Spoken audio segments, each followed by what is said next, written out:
Hello बच्चों, welcome to the channel again. अगर मैं आपसे पूछूं कि आपको दो रेशनल नंबर्स गिवन है और उनके बीच में रेशनल नंबर्स निकालने हैं आपको, 2, 3, 4 जितने भी पूछे, क्या आप निकाल सकते हैं? नहीं ना। तो आज के इस वीडियो में मैं आपको इसी टॉपिक पर दो मेथड्स देने वाला हूँ। दो मेथड्स को फॉलो करके आप किसी भी दो नंबर के बीच में रेशनल नंबर्स निकाल सकते हैं, और जितने भी पूछे कितने भी, ठीक है, कितने भी रेशनल नंबर्स पूछ ले, बहुत आसान तरीके से आप निकाल सकते हैं। पहला क्वेश्चन मैंने लिया है, find two rational numbers between 3 and 4। ठीक है, ऐसे मतलब ऐसे रेशनल नंबर्स के बीच में बाकी कितने रेशनल नंबर्स हो सकते हैं भाई, आप बताओ। 3 and 4, 3 के जस्ट बाद में ही 4 आ जाता है। अगर काउंटिंग करोगे तो 3 के जस्ट बाद में ही 4 आ जाता है। तो इसके बीच में रेशनल नंबर्स कैसे निकालोगे, तो इसका तरीका देखेंगे। इसका तरीका थोड़ा अलग है, और इस तरीके से भी पूछ सकता है, find two rational numbers between -3/4 and -4/5। यहाँ पे रेशनल नंबर की फॉर्म में गिवन है पहले से, यहाँ पे होल नंबर की फॉर्म में गिवन था। ठीक है, जब होल नंबर की फॉर्म में गिवन होगा तो कैसे करेंगे, और इस टाइप में कैसे करेंगे।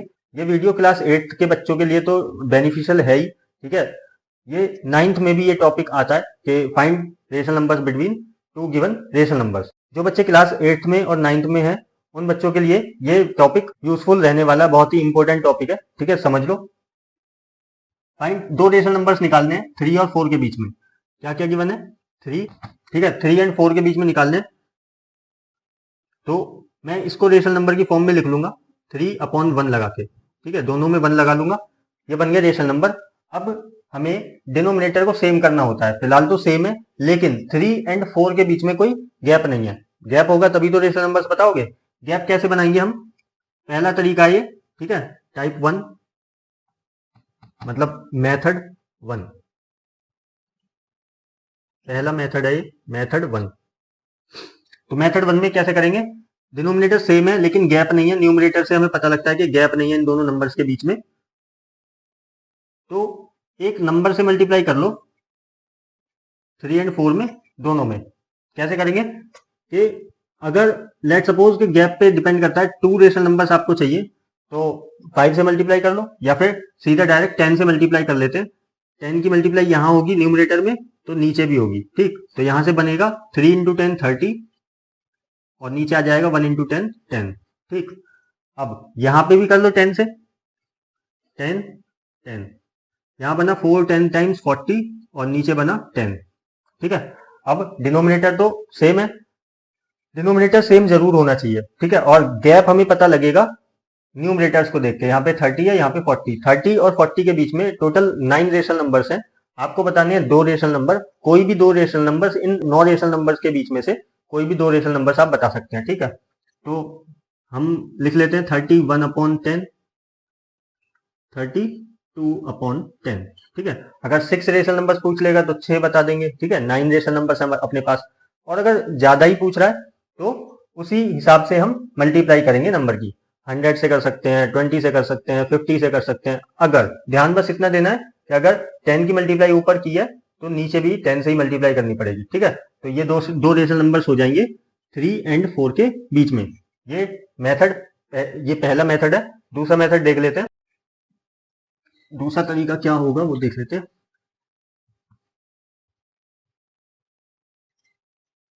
दूसरा तरीका, 3 and 4 के बीच में हमें निकालने हैं। तो क्या करो, 3 and 4 को प्लस करो। पहला रेशनल नंबर निकाल ले हम, 3 and 4 को प्लस करो और 2 से डिवाइड। 2 से डिवाइड कर लेंगे, ये 4 + 3 हो जाएगा 7, और नीचे आ जाएगा 2। ठीक, 7/2 ये हमारा पहला रेशनल नंबर है। ठीक है, पहला रेशनल नंबर है। दूसरा रेशनल नंबर निकालेंगे इस 7/2 की हेल्प से। ठीक है, 3 और 4 के बीच में तो ये आ गया। अब 7/2 और दूसरा रेशनल नंबर हम इन दोनों में से किसी एक को ले लेंगे। मैं ले लेता हूं 3 और 7/2। अब इन दोनों को प्लस करेंगे। ठीक है, एलसीएम लेंगे, 2 × 3 6, 6 + 7 13, 13/2। 13/2 ये हमारा दूसरा रेशनल नंबर हो जाएगा।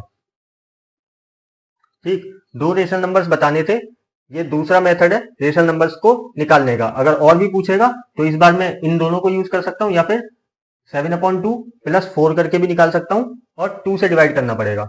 लेकिन हाँ सॉरी, ये अभी 2 से डिवाइड करना पड़ेगा। ठीक, ये 2 से डिवाइड नहीं हुआ है। 2 से डिवाइड करेंगे तो हम इसमें 1/2 की मल्टीप्लाई कर सकते हैं। तो 1/2 की मल्टीप्लाई करेंगे, 13 1 टाइम 13 और नीचे हो जाएगा 4। 13/4 ये है सेकंड रेशनल नंबर। ठीक है, दूसरा रेशनल नंबर ये है। अब जो अगर हम तीसरा रेशनल नंबर भी निकालना चाहें तो इस बार मैं इन दोनों को यूज कर सकता हूं, इन दोनों को प्लस करूंगा और 1/2 से मल्टीप्लाई कर दूंगा। मतलब 2 से डिवाइड कर, अगर 2 से डिवाइड नहीं कर पा रहे हो, दिक्कत है, तो जो आंसर आए आपका रेशनल नंबर्स को प्लस करके उसको मल्टीप्लाई कर लो 1/2 के साथ। ठीक है, 1/2 के साथ मल्टीप्लाई कर लेंगे। कैसे? मैं इन दोनों रेशनल नंबर्स को लेता हूं और थर्ड रेशनल नंबर निकालना है, तो 7/2 लिखूंगा प्लस 13/4, इनको ब्रैकेट में बंद करूंगा और 1/2 के साथ मल्टीप्लाई कर लूंगा। ठीक है, तो पहले मुझे इसको सॉल्व करना पड़ेगा, तब 1/2 के साथ मल्टीप्लाई होगी। एलसीएम मेरा ब्रैकेट के अंदर 4 आएगा, 2 और 4 का एलसीएम 4 आएगा। अब 2 से मैं इस 4 को डिवाइड करूंगा तो 2 टाइम्स होगा, जो 2 आ रहा है उसकी मल्टीप्लाई ऊपर कर लूंगा, 7 में आ जाएगा 14 प्लस 4 से 4 को डिवाइड करेंगे 1 टाइम होगा, 1 की मल्टीप्लाई 13 में करेंगे तो आ जाएगा 13, ब्रैकेट क्लोज। इनको प्लस करके आ गया मेरा 27, 1/2 लिख लेंगे, 1/2 मल्टीप्लाई 27/4। यहां से 1 इंटू कुछ भी कट नहीं रहा तो 1 इंटू 27 कर लेंगे, 27 और 2 इंटू 4 करेंगे तो 8। ये मेरा तीसरा रेशनल नंबर आ गया। ठीक है, इस तरीके से हम कितने भी रेशनल नंबर्स निकाल सकते हैं। बस ध्यान ये रखना है कि 1/2 के साथ मल्टीप्लाई करनी पड़ेगी अगर हमें रेशनल नंबर निकालना है तो। ठीक है, दो रेशनल नंबर्स को प्लस करो और 1/2 के साथ मल्टीप्लाई कर दो, आपका रेशनल नंबर आ जाएगा। ठीक, तो ये दो मेथड थे। अब इस टाइप को देख लेते हैं, -3/4 एंड -4/5 के बीच में कितने, मतलब दो रेशनल नंबर्स निकालने हैं, हो तो कितने भी सकते हैं, इनफाइनाइट हो सकते हैं। ठीक है, हमें दो निकालने के लिए बोला है, हम दो रेशनल नंबर्स निकालेंगे। इसको भी देख लेते हैं एक बार।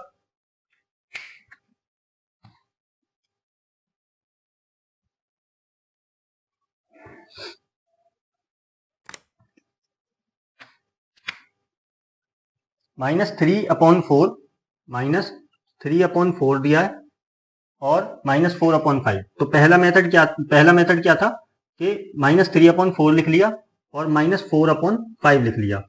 सबसे पहला जो स्टेप होगा हमारा, डिनोमिनेटर नीचे वाला नंबर दोनों में इक्वल होना चाहिए। ठीक है, 4 और 5 को इक्वल करने के लिए हमें इन दोनों की मल्टीप्लाई करनी पड़ेगी।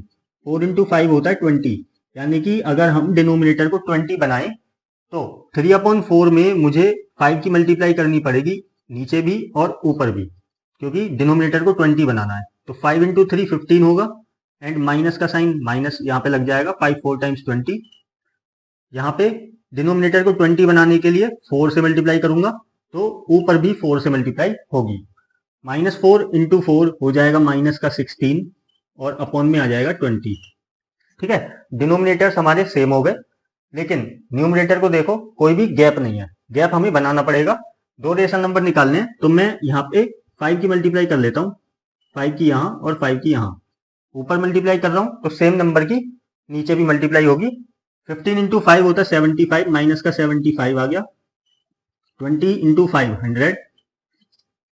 यहाँ पे 5 की मल्टीप्लाई यहाँ कर लो, 5/5, 16 5 टाइम्स होता है 80, यानी माइनस का 80 ये रहा और नीचे 100। अब देखो यहाँ डिनोमिनेटर सेम है और -75 से लेके -80 के बीच में 4 रेशनल नंबर्स हैं। ठीक, कौन कौन से? -75, और हम लिख सकते हैं माइनस का 76/100। दूसरा माइनस का 77/100। दो रेशनल नंबर्स बताने थे, और भी हो सकते हैं, माइनस का 78/100, -79/100। ठीक है, तो यहाँ पे 4 रेशनल नंबर्स ये हो सकते हैं, हमें 2 निकालने थे, मैंने 4 बता दिए। ठीक है, तो ये है दिए हुए रेशनल नंबर्स के बीच में हमें रेशनल नंबर्स कैसे निकालने हैं, इस तरीके से हम निकाल सकते हैं। इसका भी दूसरा मेथड देख लेते हैं, दूसरा तरीका कैसे करेंगे, क्योंकि ये ऑलरेडी रेशनल फॉर्म में है तो इसमें शायद आपको डिफिकल्टी होगी, तो इसमें समझ लो कैसे करेंगे। -3/4 गिवन है और -4/5 गिवन है, इन दोनों को ऐड करो और 1/2 से मल्टीप्लाई। ठीक है, दो रेशनल नंबर्स जो दिए हैं उनको प्लस करो और 1/2 से मल्टीप्लाई कर दो। ठीक है, 1/2 से मल्टीप्लाई करने का मतलब ये है कि डिवाइड करना। ठीक, अब पहले हमें ब्रैकेट सॉल्व करना पड़ेगा, 1/2 बाहर रहेगा। एलसीएम लोगे तो 20 आएगा, 20 एलसीएम आ गया। अब 4 से 20 को डिवाइड करेंगे तो 5 टाइम्स होगा, 5 की मल्टीप्लाई ऊपर करेंगे 3 में तो माइनस का 15, ये प्लस माइनस माइनस हो जाएगा। अब डिनोमिनेटर 5 से इस 20 को डिवाइड करो तो 4 टाइम्स होगा, 4 की मल्टीप्लाई 4 में करोगे माइनस का 16 आ जाएगा। अब 1/2 15, माइनस का 15 और 16 माइनस का 31, नहीं हाँ माइनस का 31, -31/20। अब 1/2 से मल्टीप्लाई कर दो, आ गया आपका फर्स्ट रेशनल नंबर 20 इंटू 2 40। ये पहला रेशनल नंबर है -3/4 और -4/5 के बीच में। ठीक है, तो अब मैं इस रेशनल नंबर को यूज कर सकता हूं। ठीक है, इसको और इनमें से किसी एक को, क्योंकि मुझे दूसरा रेशनल नंबर निकालना है तो मुझे इसको लेना पड़ेगा और इनमें से मैं किसी एक नंबर को ले लूंगा तो मेरा तीसरा रेशनल नंबर आ जाएगा। ठीक है, तो वो कर लेंगे। मार्कर थोड़ा सा इंक डाउन है, इसमें इंक डालेंगे। तो आई होप कि आपको दो रेशनल नंबर्स के बीच में इनफाइनाइट रेशनल नंबर्स निकालने आ गए होंगे। ठीक है, तो ये था पार्ट 3। पार्ट 4 में हम मोस्ट इंपोर्टेंट क्वेश्चंस करेंगे इस चैप्टर नंबर 1 से, रेशनल नंबर से जितने भी क्वेश्चंस हो सकते हैं मैं पार्ट 4 में सभी करा दूंगा, कुछ भी नहीं छूटेगा। ठीक है, तो अभी के लिए बस इतना ही, मिलते हैं नेक्स्ट वीडियो में, तब तक के लिए धन्यवाद।